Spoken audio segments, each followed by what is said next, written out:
Hey, how's it going? So, I don't know what I'm going to talk about exactly, but I think it has something to do with the idea that we, as a species, as a species, that we think we have to continuously run, that we always have to run. We are always running. And I think that's one way to live. I think that's a part of life, but I think a lot of times, at least for myself, I get stuck in running mode and I forget that there's a there's a stopping mode. So, for instance, like in the Western Hemisphere, well, probably pretty much everywhere in the world nowadays, there's this drive to achieve, this drive to achieve. Hold on one sec.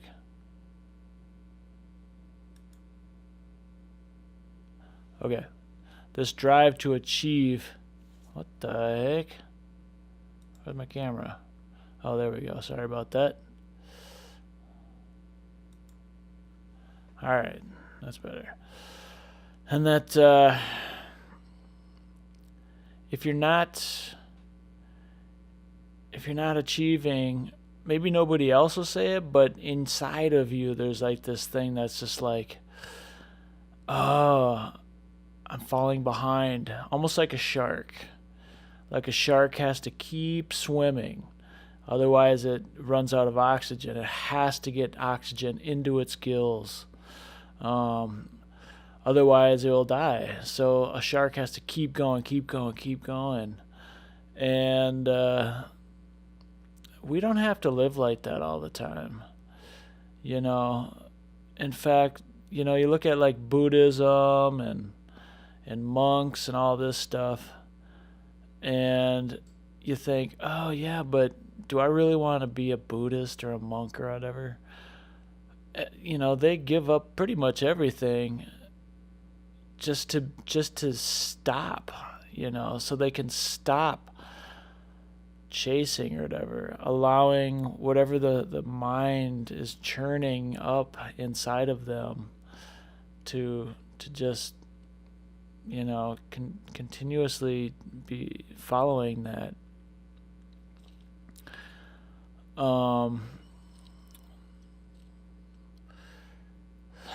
Because they give up pretty much everything. The monks give up pretty much everything that they have, and then and what they do is they just stop. That's the main thing.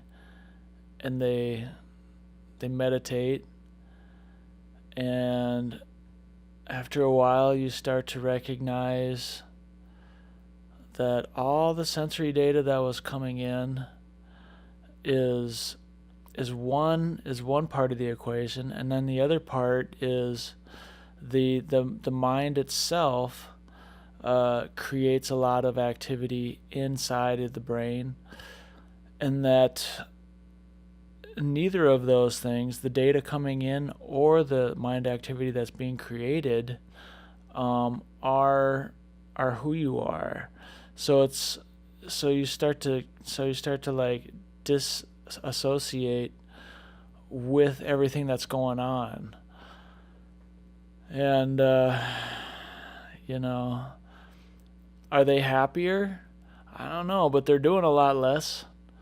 And sometimes I think in our society we just get burned out so bad. For me it's like drinking too much coffee over and over. I've quit drinking coffee many times in my life. I'm at a point where I got to give it up again, actually. And it's just because inside of myself I'm always like, okay, I got to stay more alert. I got to stay more awake so I can be on my computer, so I can produce more things. But really, is that really what I have to do? I don't know. Maybe it's just the coffee that's like spurring more activity in my in my uh, in my mind and stuff, and then that mind activity gets all churned up, and I start to think, yeah, I forget to dissociate. I forget to see the dissociation of who I am and just the mind activity itself, and I get caught up in that mind activity and start thinking that I've got to do more. I got to do more. And if I start getting flaky or whatever, okay, I'll drink more coffee or whatever it is, whatever drives you. So, yeah, I think there's two parts to life, and a lot of times I get overly saturated with the running part, and I forget to do the stopping part. So keep that in mind.